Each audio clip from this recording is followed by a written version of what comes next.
think time permitting, though the discussion is going very good, I think I'll have to do justice to all the speakers.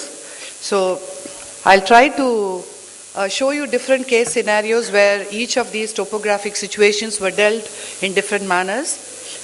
Some of them are actually post-op situations which were not treated, but just understanding of the topographic dilemma I'm expressing. This was a girl with a very high myopic astigmatic refractive error, but had a 550 odd cornea. And she was told that she would be having some residual power, and there is some amount of regression probably which is expected. And she came back within 2 weeks with this amount of refractive error, and was quite disturbed about it, although she was well informed. Only thing, what interested me, that the changes were so obvious within 2 weeks. So some eyes, the stromal remodeling is quite aggressive. Her left eye was quite stable. I just reassured her that things would stabilize in 3 to 4 months' time. 2 months down the line, I repeated the topography to just ensure that we were looking at something safe, just a normal remodeling which was occurring, and her power had actually gone up to minus 3.5. A little more aggressive healing response than which is normally seen, and little more power had trickled into the left eye. But by the 4th month, all I did was just kept her on plenty of artificial tears and reassured her that it would settle down in 3 months' time. And by the 4th month, when she came back, this was her residual refractive error. The dryness had settled, and the topography was quite stable, and she was quite happy with the situation. It's not that in every patient the regression occurs so rapidly within a couple of weeks, but yes, we do need to know that maximum regression occurs within the 3 to 4 months, and whatever up to a year. And beyond that, we need to get cautious when you look at topographies. Looking at the second situation, this was again an individual who had many years back done a refractive procedure for a very simple refractive error, and that time the op scan was there and everything was normal. But he came back after 10 years with this amount of astigmatic refractive error, and the topography centrally and whatever you look, it's definitely not ectasia which you're looking at. When I looked very carefully at the slit lamp, there was a very imaginary one line a little lower than where the hinge should be. Not exactly a very low hinge, but little closer to the pupillary thing than it should have been. And I assume that could have caused this refractive error. But I went ahead and did a surface ablation for him because he did have enough cornea. I actually felt I should have done a topo-guided treatment, but ended up doing just a straightforward surface ablation, and the patient did very well after that. This is again an oblique astigmatism. Nothing looks suspicious. These high floats are essentially because of the high astigmatism which you see here, but the Bellins was showing too many red flags. And although you know that some of these red flags are seen in high astigmats, it somehow felt more sensible not to do any procedure on the cornea, but do an ICL instead. This is another situation, again, a very normal topography, a normal refractive error was corrected. But immediately, when he came back, within 2 months post-op, he had this kind of epithelial nest, but this was closely followed up on a monthly visit, and this epithelial nest did not progress and remained stationary, so it did not make any sense to intervene. But if you look at the topography, in the area of the epithelial ingrowth, there is flattening with a commensurate steepening which occurs. So it's very important that we do a post-op topography in all our patients to understand how normal the cornea is and how it has responded to the treatment. Going forward, there are a number of indications when you need to neutralize the topography so that the patient gets better. This is again a person who had a normal -5 refractive error, good corneal thickness, but he came back with this amount of hyperopia and this flattening here in the center, which is a decentered treatment. So what you need to do is, you need to take some 8 topographies and choose the topography which is consistent, and then you could play around with the asphericity or the refractive error. If the asphericity or the Q value is between 0 to -1, you do not play around with the Q value, keep it at that level. But if it is anything less and more, you could change the Q value to 0 or the nearest value and then incorporate it. Whenever you are changing the Q value, you should understand that you're inducing some amount of myopia, which has to be corrected along with doing a plain topo-guided treatment.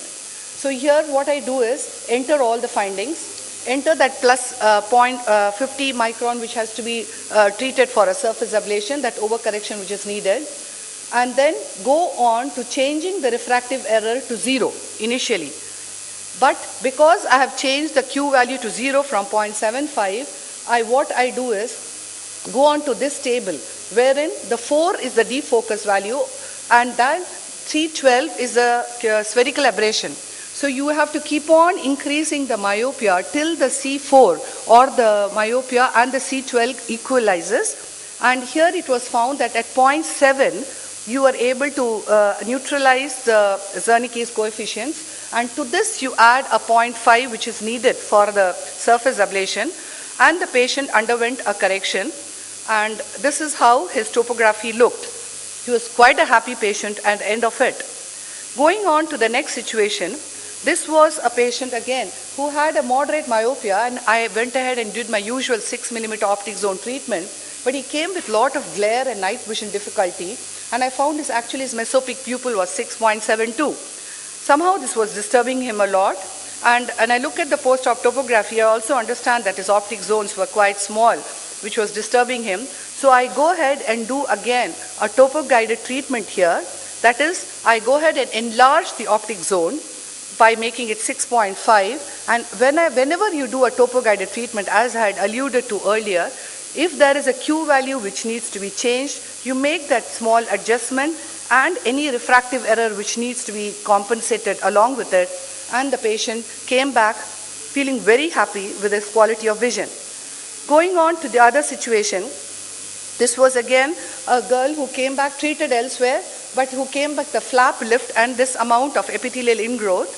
So firstly, primarily I lifted the flap because this was significant, went ahead and irrigated, washed, scraped the epithelial ingrowth, placed mitomycin in that localized area, and then she ended up with this amount of residual refractive error. So then I told her that I would be doing this topo-guided treatment in 2 steps. First step to neutralize the cornea, and in the second step to see what is the residual which remains and then treat her. So in that area of epithelial ingrowth, you can see she has that characteristic flattening on the sagittal curvature map. So however, her Q value was 0. So I do not play around with the asphericity at all, but I just incorporate that 0.5 overcorrection is needed when you do a surface ablation, and go on to the topo-guided treatment mode, and this is how the cornea regularizes. As you can see, that flattening which was there is no longer there, it's a regular aspheric cornea. So what I do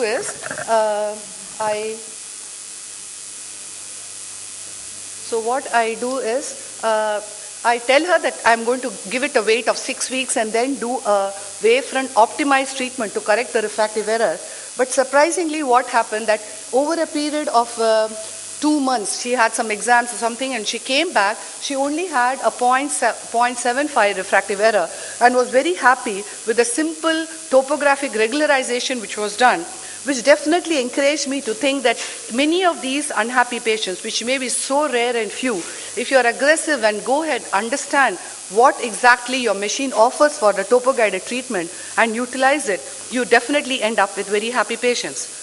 This was again another patient who had a very straightforward myopia and enough good corneal thickness, but I had gone wrong and I had inadvertently created a low hinge here, and that is why he had this amount of mixed astigmatism. So here again a topo-guided treatment was done. Again, the Q value did not need to be changed here. He didn't have much of a corneal thickness, so I decided that I was not going to correct the full residual, but just treat about 0.5 of the refractive error, and then regularize the cornea, explain to him that I would give him a better quality of vision, but some residual refractive error. But whenever you go and regularize the cornea, often enough, much of the residual refractive error gets knocked off because regularization itself corrects it. And this was again another very happy patient.